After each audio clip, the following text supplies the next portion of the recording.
Hello guys, welcome back to our YouTube channel. आज हम BA first semester Vardhman Mahavir खुला विश्वविद्यालय कोटा के अंतर्गत हिंदी पद्य भाग 1 के अंतर्गत इकाई 4 कबीर का काव्य से संबंधित VMOU में पिछले एग्जाम्स में पूछे गए प्रश्नों का अध्ययन करने जा रहे हैं, जिसके अंतर्गत अति लघु उत्तरीय प्रश्नों का अध्ययन करेंगे। तो चलिए शुरू करते हैं।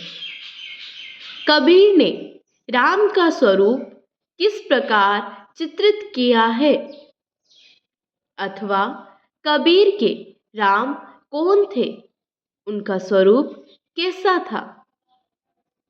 कबीरदास जी ने अविनाशी ईश्वर के लिए राम शब्द का प्रयोग किया है, न कि दशरथ पुत्र राम के लिए। उनके राम सगुण अर्थात दशरथ पुत्र राम न होकर परम ब्रह्म के प्रतीक है। निराकार ईश्वर की प्राप्ति ज्ञान द्वारा संभव है। वह ईश्वर सभी जगह है, घट घटवासी। उसे बाहर खोजने की आवश्यकता नहीं है।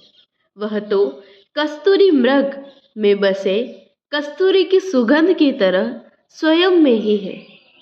मनुष्य अज्ञानतावश उसे मंदिर आदि में ढूंढता फिरता है। कबीर कहते हैं, उसे अपने भीतर खोजिए। कबीर ने राम, गोविंद, केशव, मोहन आदि शब्दों को व्यापक ईश्वर के रूप में प्रयुक्त किया है। कबीर के ब्रह्म का स्वरूप कैसा है। कबीरदास निर्गुण ब्रह्म के उपासक है, जिसे उन्होंने राम, मोहन, केशव, हरि, रहीम आदि अनेक नामों से संबोधित किया है। कबीर के राम सगुण साकार नहीं है, वे तो अव्यक्त और विश्वातीत है। समस्त प्राणियों में उनका निवास है। वे देश और काल से परे हैं, किंतु घट घट में समाये हुए हैं।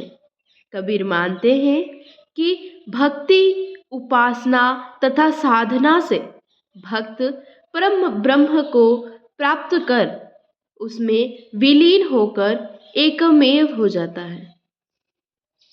कबीरदास की भक्ति का स्वरूप कैसा था। कबीर निर्गुण, निराकार, अगम अगोचर ईश्वर को मानने वाले थे। उनका मानना है कि उस निराकार ब्रह्म की प्राप्ति गुरु द्वारा दिए गए ज्ञान द्वारा संभव है। कबीर की भक्ति अनन्य भाव से संपन्न है, जिसमें जाति पाति भेद नहीं है। कबीर ने भक्त और ईश्वर के संबंध को माता पुत्र आदि रूपों में कल्पित किया है।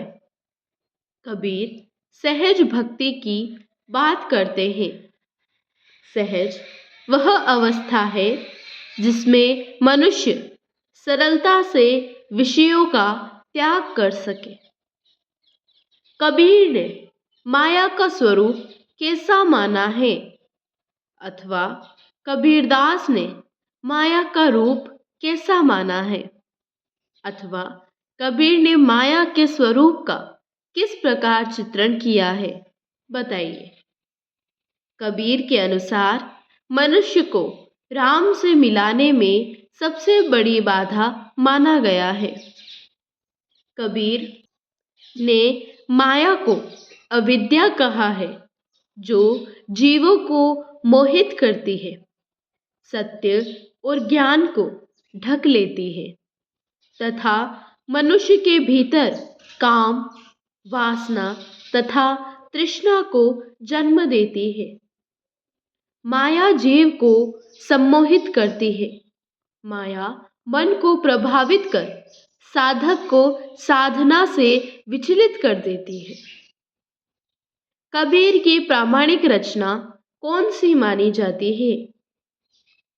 कबीर की वाणी किस ग्रंथ में संग्रहित है? बीजक। बीजक कबीर की प्रामाणिक रचना मानी जाती है। बीजक का संग्रह उनके शिष्य धर्मदास ने किया। बीजक के 3 हैं भाग: साखी, सबद, रमेनी।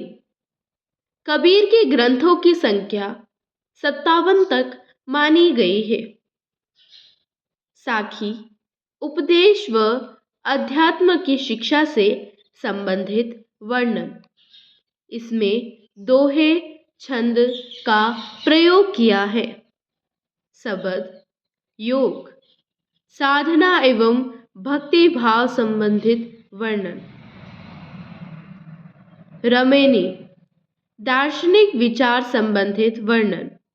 इसमें चौपाई प्लस दोहा छंद का प्रयोग हुआ है। कबीर के दीक्षा गुरु कौन थे? कबीर के दीक्षा गुरु रामानंद थे। कबीर की काव्य की मुख्य प्रवृत्ति क्या है? सहज, साधना की पद्धति, शास्त्रीय ज्ञान की अपेक्षा, व्यवहारिक ज्ञान पर बल। कबीर का पालन पोषण किस दंपति ने किया? कबीर का नीरू और नीमा नाम के मुसलमान जुलाहे दंपति द्वारा पालन पोषण किया गया। कबीर के ज्ञान मार्ग का वर्णन कीजिए। कबीर साहब ज्ञान मार्ग के माध्यम से ब्रह्म साक्षात्कार का रास्ता दिखाते हैं। कबीर की वाणी को किन रचना रूपों में रखा है? कबीर की वाणी को 3 रूपों में रखा गया है: साखी, सबद, रमेनी। कबीर की वाणी का संपादन श्याम सुंदर दास ने किस नाम से किया? कबीर की वाणी का संपादन श्याम सुंदर दास ने कबीर ग्रंथावली नाम से किया है। कबीर के रहस्यवाद पर किस दर्शन का सर्वाधिक प्रभाव रहा? कबीर के रहस्यवाद पर सर्वाधिक प्रभाव वेदांत दर्शन का पड़ा।